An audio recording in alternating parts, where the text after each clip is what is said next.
երբեք չենք կարող մենք մոռանալ, չենք կարող մեր ինքնությունը մոռանալ, մեր նախնիներին մոռանալ մեր Արարատը, երբեք դա մենք չենք կարող։ Եվ ասում եմ, մենք շարունակում ենք մնալ պահանջատեր, եւ դա ունի իր խորհուրդը։ Խորհուրդներից մեկը նաեւ այն է, որ չկրկնվի հերթական ցեղասպանությունը։ Այսօրվա դիրքորոշումը իշխանությունների որդեգրած ինչպես է գնահատում, սա ինչ է, ինչի համար է արվում, օրինակ անմիջապես ցեղասպանության ոգեկոչման հաջորդ օրը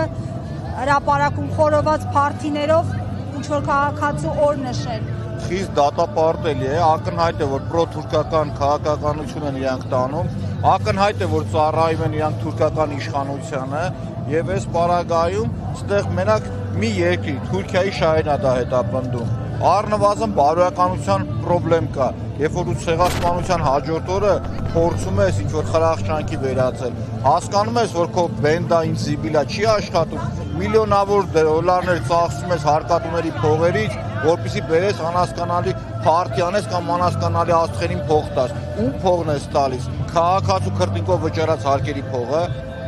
Ուղղակի խիստ դատապարտելի է։ Եվ մեր այսօրվա իշխանությունը ինքը հայկական շահին չի սպասարկում, սպասարկում է թուրքական շահին, միայն եւ միայն։ Եվ այսօր իրանք թուրքի բաց իշխանություն են։ Եվ այսօր էլ իրանք առաջիկա ընտրություններին իրանք հովանավորում է ուղիղ Թուրքիան, ուղիղ թուրքերը։